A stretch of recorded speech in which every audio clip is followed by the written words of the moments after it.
My name is Anjireddy Nalamalapu. I'm a special educator and a IEP case manager. And before we have discussed about the autism spectrum disorder causes of some of the conditions that qualify to receive the special education services and different categories of the student that qualify to receive the special education and all that. Today we are trying to discuss about that how to write a qualitative IEPs.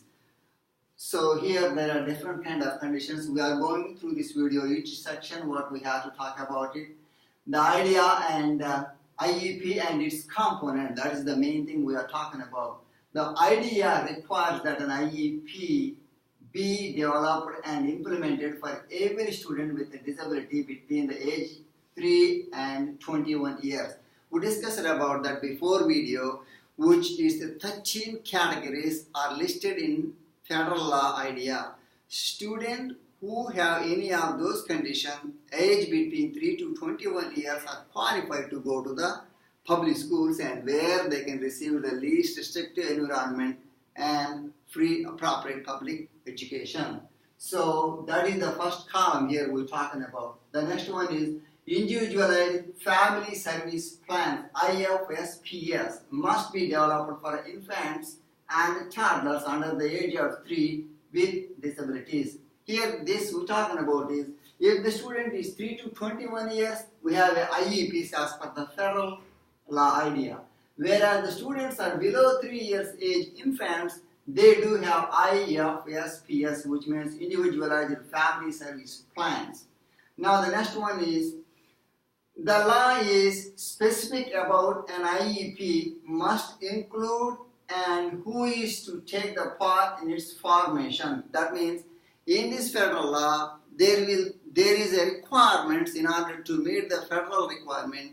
Some of the people must be participated and IEP should be developed in a certain format. Why we're doing this? Because we are trying to give a qualitative education for all children who are qualified to receive the special education services. Now the standard procedures. Every time we have a special education meeting, we do require to send a notice to invite to the parents and all the committee members 7 working days before to the meeting date, so that they can accommodate to attend to the meeting. Why it is important? Because every person in the IEP team is required. Their feedback is required. That will help to the student get the best possible benefit out of the program. Now the 7 days notice. What are those meetings usually we do? Annual review meeting, special review meeting, MDR meeting, FBI, BIP meetings, transition plans, etc. Any kind of special education meeting we are conducting, we need to have a 7 days prior than the meeting invitation to the team members. Now, the idea components of IEP. IDEA says that some of the components are mandatory to have in individualized education programs. What are they? The first one is a description of the student present level of performance, PLAAFP. IDEA 2005 has changed this to present level of academic achievement and functional performance, PLAAFP. US Department of Education 2004. Section B is talking about this present level of academic achievement and functional performance. The next one is description of how the student disability affect his or her participation and progress in the general education curricula. So we are giving the special education program for the student with special needs, and we have to address about that why the child is not able to receive the education along with the other peer groups, and why the child is required to special education services. That's the one of the provision that IDEA is emphasizes to have in the IEP. The next one is a description of measurable annual goals, objectives, and how they will be assessed. So, you do require to have annual goals and short-term objectives, and how you're going to measure the progress of those goals toward the end of the year, how the student is going to master those goals. Those are the requirements that we need to have, which is mandatory. The next one is a description of the special education services provided to the student, including any school support, personnel, and accommodations or modification needed to ensure the progress in the general education curriculum. This should include the type of service, frequency, location, and amount of services. In IEP, we're going to have a special page to talk about this particular bullet point over here. What we're talking about that services, what kind of services received, how many minutes he is receiving, where he is receiving, who is going to provide the services. We have to document all the information in the IEP services section. That's what we're talking about, which is also a key component of IDEA under the federal law IDEA. The next one is description of how the progress will be measured and reported. This also includes how the parents will be informed regularly of the student progress. This is very important as well. The next one is a description of any needed accommodations or modifications for the student's participation in the district or statewide assessments. Why we have this is important? Because the federal law, No Child Left Behind, says that accountability. To meet the requirement of accountability, all students must participate in district as well as state exams. Therefore, they need to have an accommodation to take those exams and be successful. That's what this section is talking about. The next one is the description of other services or accommodations as needed, such as transportation, planning, assistive technology, behavior plan, and participation with English speakers of the other language. All these are other provisions that we will go deep enough in the next slides. Now here, the team, IEP team. Who will be in IEP team? Some of the first year teachers confusing the who I need to invite, why I need to invite, and all that kind of questions. In this slide, I am trying to address who are the IEP team, how that look like. The first one is parent or a guardian of the child. Why they are important? They give you feedback about the child. Student strengths, weaknesses, what are the problems he exhibits. All this kind of information will be addressed in this by the parents. So parents are very, very important people in IEP team. The next one is general education teacher. Why they are important? Because the student is required to go to the least restrictive environment. When he go in there, who serve for the child? The regular education teacher. So they have already implemented some accommodation, some modification, and they will bring that information to the IEP committee. As a team, we talk about whether those are beneficial for the child or not, or what are the other accommodations or modifications required in order to place the child in successful environment. That is the reason that general education teachers' participation is very important. Sometimes we see that some general education teachers let them sign because of the requirement is general education teacher. That's not what we're looking. We are looking at what is the best benefit, where the child is really going to the inclusive classroom, least restrictive environment. Those teachers need to come to the IEP team. I personally believe that who should be in IEP team is that if the child is scheduled to take any state exam and the child is going, or the child is scheduled to take the general education classroom, that teacher is going to be in IEP team. That will be a beautiful team in order to get a nice individual education program.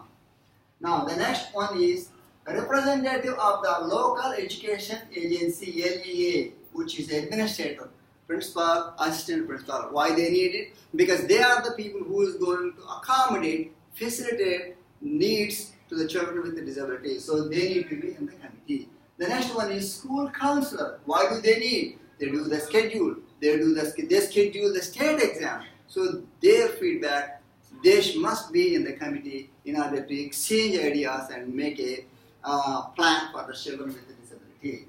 The next one is as needed. If the child is required or diagnosed with any deficiency in physical, motor problems or speech language problem, then these all the therapists come into force. This therapist is going to be a part of the IEP team. Especially when we deal with the children with severe and profound retardation, then these people are going to be involved in the community. Who are they? Occupational therapist, physical therapist, speech therapist, all these kind of therapists will be part of this IEP team. And the other one, if the student is 14 plus years, we need to have a transition plan. Therefore, the student will be participated in the IEP team. We have to send an invitation. And a job coach or career coach also needed to participate in IEP team because they're going to provide the training to the student. The initial placement, district school psychologist, why they need it? Because the psychologist, they're going to read, interpret the data, what they received on the student academic performance, to explain to the team so that their participation is crucial as a member of the team. So the last one is a translator. Sometimes non-English speaking parents will come, so we need to have a translator to help them to understand what is going on in IEP team. So these are the very, very important, crucial members of IEP team. This team is not mandatory to have all these people. It all depends on what the child is requirement, what the child is diagnosed, so that it will be addressed based on the student needs. The next one is section 1. What is the section 1 in the IEP? This section is very important. What all this section is talking about is, when is the IEP meeting conducted, when is the next annual review meeting need to, when is the educational evaluation completed, and when is the 3 years evaluation date is coming up, and which address we have here for the parents to communicate to send the progress of the IEP, which is mandatory. So this section is 1. I call this one as a data section. This is very important. Every meeting we need to review, revise as necessary this section when we have IEP meeting. The next section is team members. Who are the team members? All their names and positions will be listed over here. Any evaluation conducted, the evaluation date will go over here. And the next one is parental permission to the initial placement. If student is first time placing, they need to have signed here the consent to provide the special education services student with special needs. And the last one is procedural safeguard. As per the federal law idea, we have to give a procedural safeguard copy to the parent in each IEP meeting and get signature over here. This is the section 2. The next one is talking about the special review. This is not required for every IEP meeting, but this is required for special review meetings, which means you have an annual review. In the middle of the year, you will have some other meeting came up with the same student. That point, you need to require the special review page and notate that what we did in the special review, what are the changes we did, what are the additions, modifications, and all that should be mentioned over here in the special review section. The next one is statement of how disability is impact. What we do here, present level of academic achievement and present level of performance. Where we're talking about in this section, we talk about the student strength, preferences, interests. Why these are important? When we develop in the academic program, we make our program right around these areas we're addressing so that child will be benefit and be active in the program. He will be better in succeed in academics. That's why this is very important, Carl. And the next one is, where did you get the data? To get this information, you will have a different kind of sources, which include the parental interview, siblings interview, talking to the general education teacher, talking to the IEP team, and psychoeducational evaluation report. You use as much as you can information, put them over there. But it's very important, do not use too old previous data, which is 2 years ago data, 1 year ago data. Why I'm saying that? When you have a psycho-evaluation report, we have a 3 years once we do that. If you try to do that, develop the IEP, don't go back to the first year of the evaluation report and use to develop the IEP, which is not accurate. Try to get it is 3 to 4 months as new data as possible used in order to get the best possible qualitative IEP. The next one is impact of disability and student needs. This is also a very important section. Why the student is not able to participate full-time in least restrictive environment. We have to state the statement here. How the disability is impacting. You can say that like student is unable to perform such tasks without accommodations and modification. Therefore, the student is required the special education services. You have to justify why the child is not able to participate full-time, least restrictive environment. That is this column is talking about. So you will also say that you are the needs. What are the needs student have? Student have a needs in academic needs. In mathematics, he has really deficiency in some area. Reading, he has some problem. Those are the needs that you can address over here. When you go to the next page, section 4, goals and objective. Here, this page, all talking about is the first one is the annual goal on the top right there. And the next one is very important. We got to remember the standards. What are the standards are? What the student is placed in the academic year. For example, student is in 10th grade. Try to find out the standard in 10th grade standard to develop the IEP. And sometimes it is controversy. Why? Some teachers use their actual academic level or performance level, such as student in 3rd grade level, and they try to bring the 3rd grade state standards and try to develop the IEP, which is inaccurate. Why? Because all the students with special needs, as per the No Child Left Behind Act, deserve to receive the least restrictive environment and accountability requirement. They should be tested. They should be take the state and the district examination. Therefore, we have to take the actual standards of the state where they are placed in the grade. For example, 10th grade, they have to have a 10th grade standards in order to write these goals and objective. But question comes, the student is 2nd grade, how is he going to do the 10th grade? Well, the solution for that is we are using the task analysis. Take a one goal and split it in smaller chunks in order to use those standards here so that the student will learn some skills and apply those skills in the exam, and he will show the growth in the academic. So this is the way you will have the standards. Then also we got to remember the individual needs. Even in the accommodation, some of the individual needs student might have. What are the individual needs? He might need some areas more help. Those are the areas that we need to address here. Now this page always matching to the first page where we're talking about the student needs. The goals came from there, so it's kind of matching from that page to this page. And also these goals will be SMART goals. It should be measurable, attainable. All these kind of SMART goals should be address these goals over here. So that the next one is, when you're doing this goal, you should have a different goals. Why different goals? Students have a deficiency in different areas, such as you might have a problem in math. Math goals and objectives go here. You might have a problem in reading. Then you have another page talking about the reading area, another goal. And you might have a behavior problem. Then you have a behavior modification goals. He might have a transition age, 14 years plus. A transition page will be there. So that these goals and objectives pages will be depends on which grade student he is, what are the needs the student is. Sometimes even you have a special goals for occupational therapy, physical therapy. You should have goals for that too. So it's all about, it's IEP is kind of serve as a special curriculum that need to develop by the special education teacher who are specially trained to do the job that help to serve the children with special needs. The next one is special consideration. In this page, what we're talking about is, does the student have any communication needs? Does the student have any assistive technology required in order to communicate, like augmentative communication devices?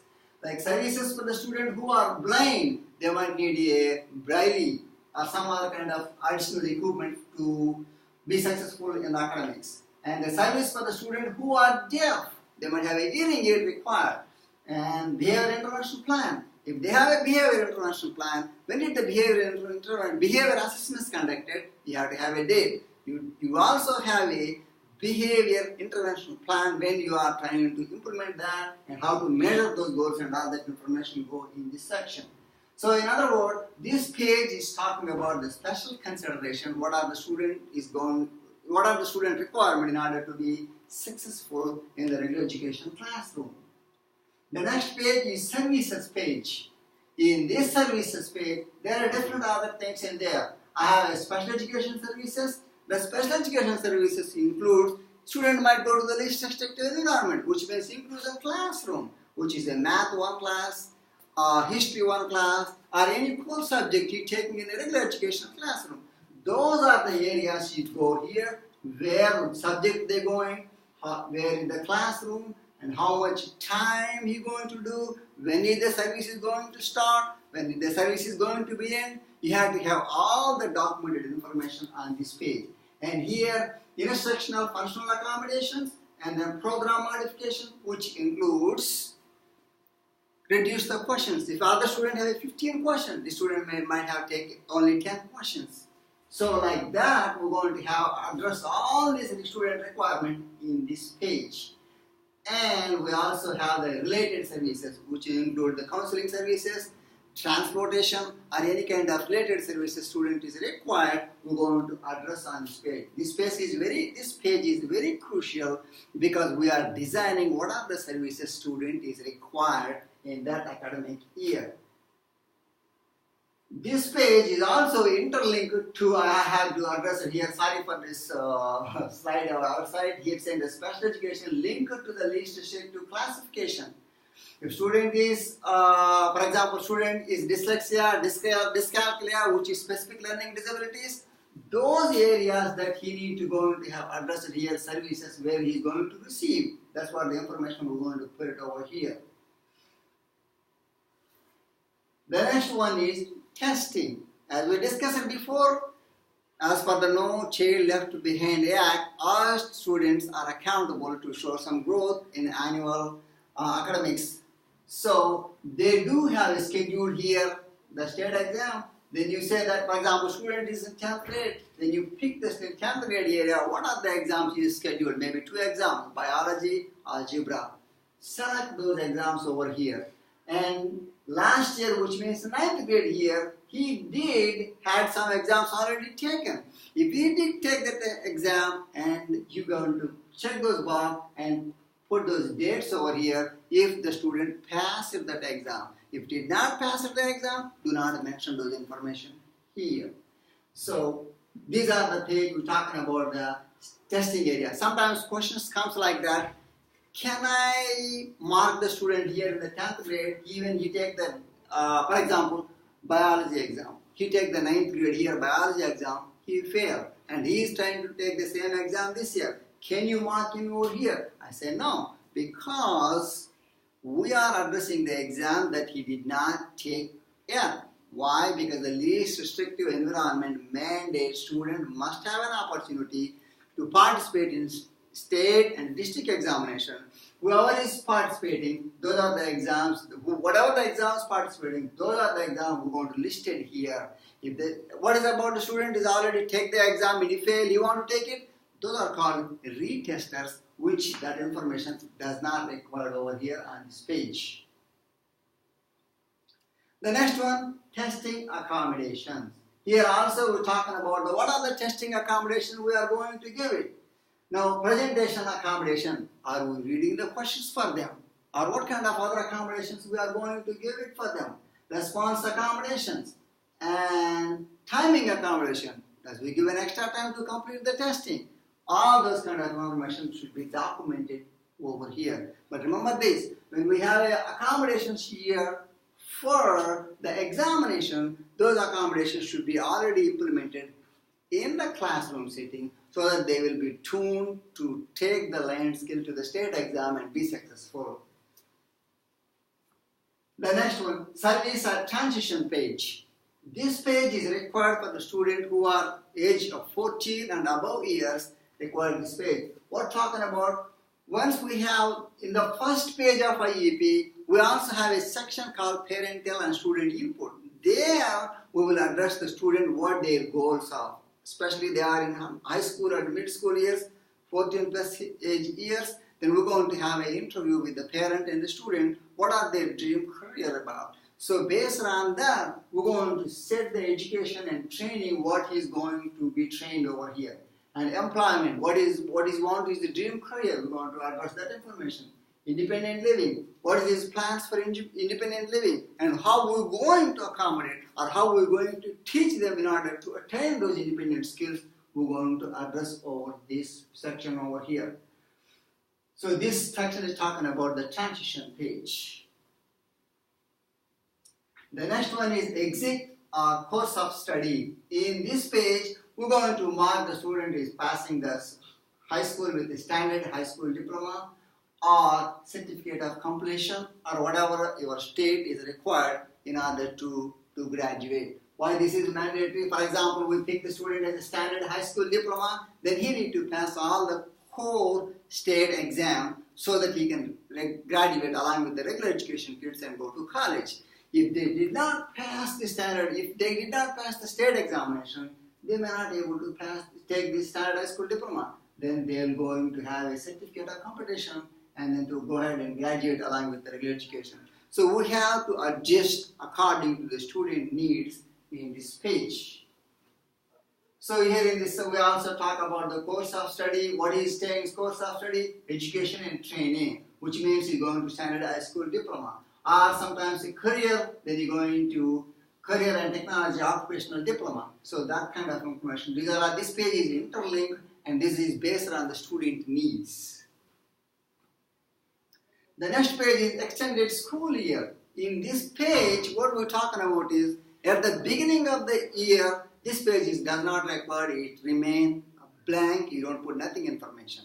When at the end of the year, which means annual review meeting time, we will review the student IEP. If any goals does not meet or goals is lost at the land skill, then we will schedule the student to receive the extended school year, which is a summer school program for student with IEPs will go to this program and benefit during the summertime. Then you will have your goals and objectives for those 2 months where he has a deficiency or where the goal that he is lost at the land skill.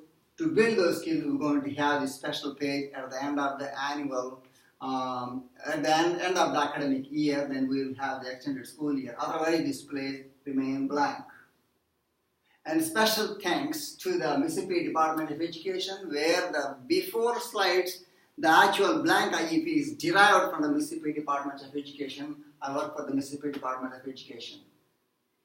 And credit again my favorite writer, Heward Williams, Smith T. Powley. The Smith T. Powley book that I used to explain to the second slides what are the key components of IEP. This is the book that helped me to get the information.